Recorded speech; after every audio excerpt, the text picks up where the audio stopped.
فرماتے ہیں میں اپنی اماں سے مشورہ کرنے آیا، میں نے کہا اماں میرے کچھ ساتھی پیچھے چلے گئے، کچھ شہید ہو گئے، میں جہاد میں اکیلا رہ گیا ہوں، حکم کیا ہے؟ تو اماں کہنے لگی عبداللہ پہلے یہ بتا تو حق پہ ہے کہ نہیں؟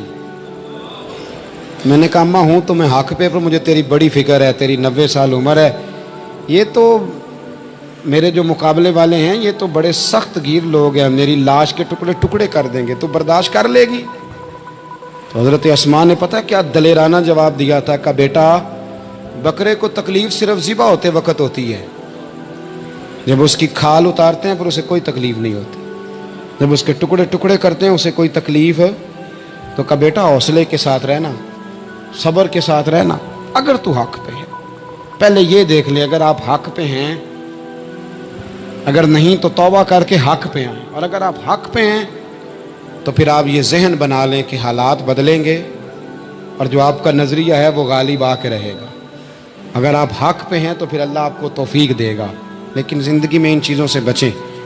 امام اعظم کے خلاف سازش رچی گئی، امام صاحب رحمۃ اللہ تعالیٰ علیہ کے پاس ایک بی بی دوڑی، حضور مسئلہ پوچھنا، آپ عورتوں سے ملا نہیں کرتے تھے، میں نے سوال کرنا ہے جی، جلدی جلدی سے اندر آ گئی، عورت جیسے ہی اندر داخل ہوئی باہر شور ہو گیا، امام صاحب کے پاس عورت ہے، اس نے بھی شور کر دیا کہ معاذ اللہ ثم معاذ اللہ، 10 درازی کیا امام اعظم نے۔ لوگ امام صاحب سے کہنے لگے اب پراپوگنڈا ہو گیا، سارے شہر میں بات پھیل گئی، حضور آپ جواب دیں، آپ بھی کو بات کریں۔ فرمانے لگے کیا جواب دوں، بی بی اکیلا تھا، میں اندر آئی ہے، باہر شور ہوا ہے، عورت کہہ رہی ہے میں اکیلا تھا، میں جواب دوں بھی تو میری گواہی کون دے گا، میرے ساتھ کھڑا کون ہوگا، اس وقت کون ہے جو اٹھ کے کہے گا کہ نہیں نہیں ایسی بات کوئی نہیں، یہ تو ماحول تو اور رخ اختیار کر گیا، تو حضور اب کیا کرنا ہے؟ تو آپ فرمانے لگے کرنا کیا ہے، میں کوئی لاوارث ہوں، رب رسول کا ماننے والا ہوں، میں فیصلہ اپنے اللہ پہ چھوڑتا ہوں، وہ بھی تو عدالت ہے نا۔ مصیبت یہ ہے کہ میں اور آپ سارے فیصلے خود کرنا چاہتے ہیں، حالانکہ خود کچھ فیصلے چھوڑ دینے چاہیے، وہی ہو تو بہتر ہے۔ فرمایا اللہ رسول پہ چھوڑتا ہوں، ختم ہو گئی بات، اب میں دلیل دوں گا بھی تو میری سنے گا کون؟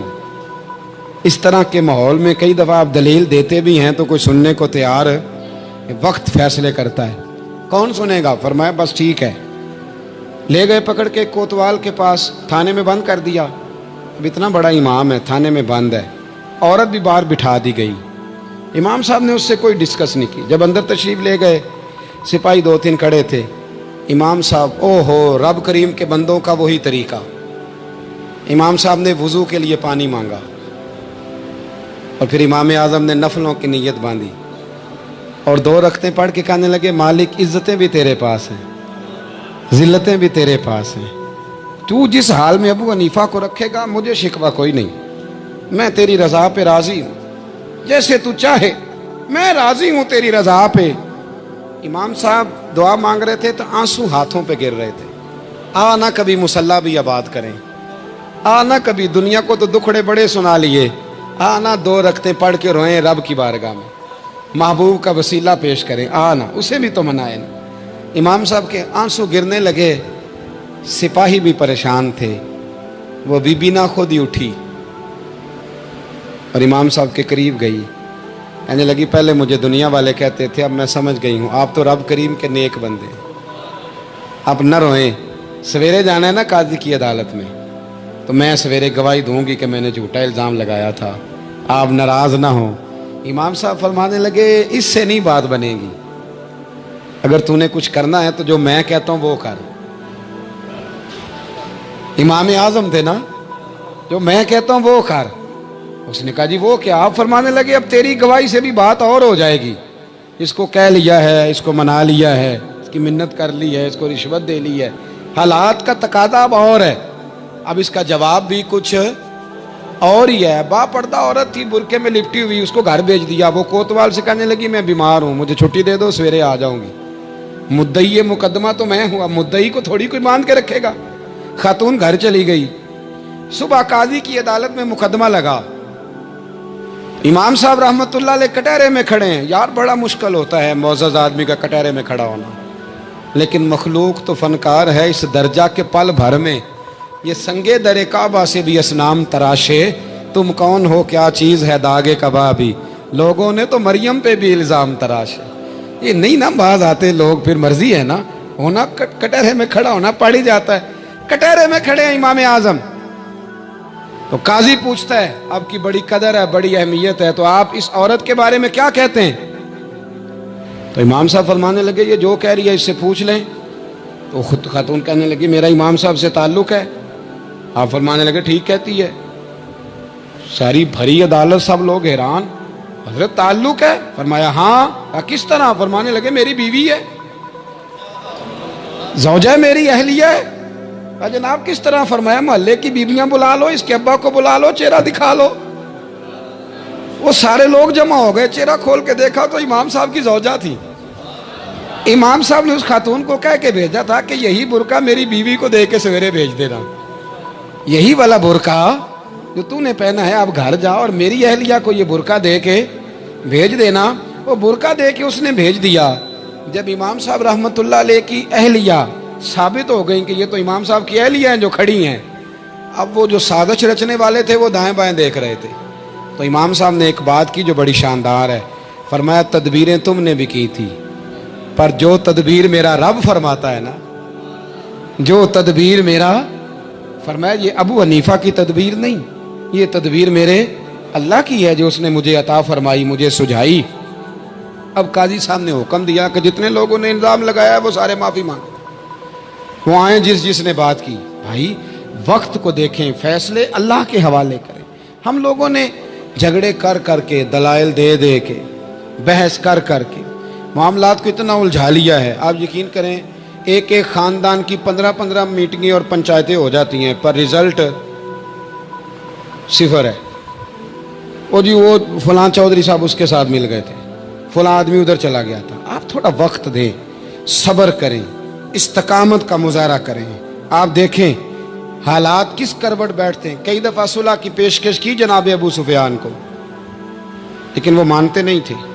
حضرت عباس فرماتے میں نے کئی دفعہ انہیں کہا، حدیبیہ میں بھی میں نے کہا، انہوں نے سخت شرائط کے ساتھ صلح کی، لیکن جب حضور لشکر لے کے گئے نا میدان میں، توجہ ہے میری بات پر، 10,000 کا لشکر گیا تو پھر ابو سفیان خود اٹھ کے حضرت عباس کے گھر گئے، کہنے لگے میں نے تو آج آپ کے بھتیجے کی شان دیکھی ہے۔